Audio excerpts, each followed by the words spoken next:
Uno de los prejuicios más famosos que se le hace al comunismo es el de que el comunismo busca la abolición de clases. A ver, cuando Marx habla de la abolición de clases, él no está hablando de clase media, clase baja o clase alta.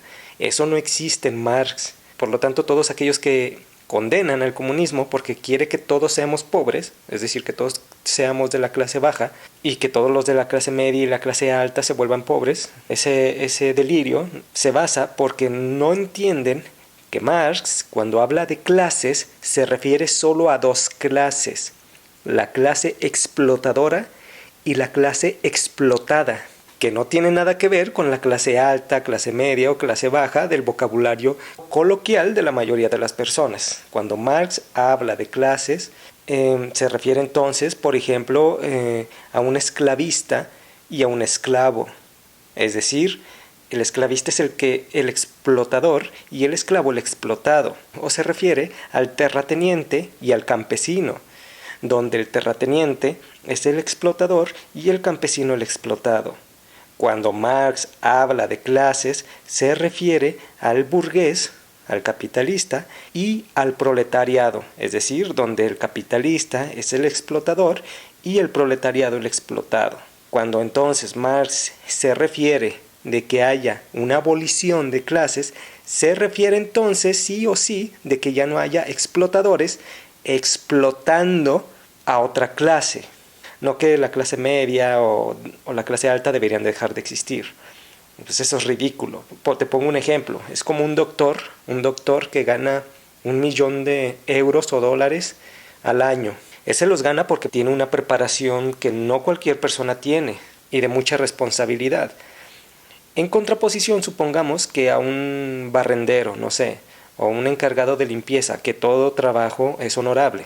No estoy diciendo otra cosa, pero pues obviamente el encargado de limpieza va a ganar muchísimo menos que el doctor. Entonces, si te fijas, incluso en el comunismo, pues obviamente un doctor va a ganar muchísimo más que un encargado de limpieza, porque eso no depende del comunismo.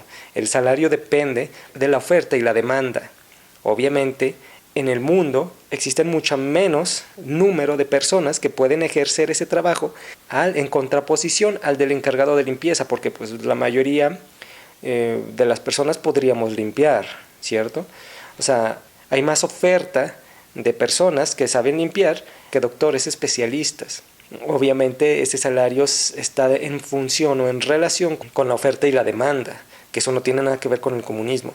Entonces, otra cosa sería muy diferente de que el doctor especialista utilizara pues al encargado de limpieza para que el encargado de limpieza hiciera las operaciones, las cirugías que le corresponderían al doctor, y que quien verdaderamente tuviera el conocimiento de realizar esas operaciones no fuera el doctor especialista, sino el barrendero o el encargado de limpieza.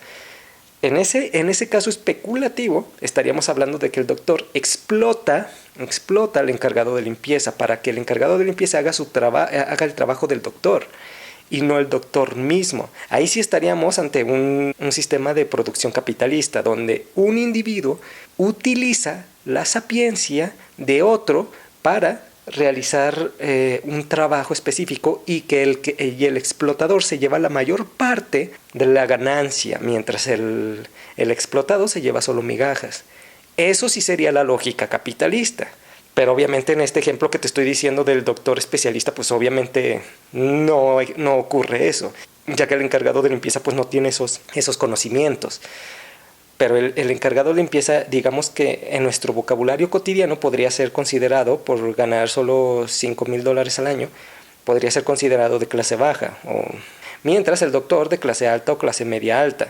Y ese tipo de clases de clase alta, clase media o clase baja, pues obviamente no está peleado en el comunismo. En el comunismo pues existen clases altas, clases medias y clases bajas. Lo que no existe es una clase explotando a otra.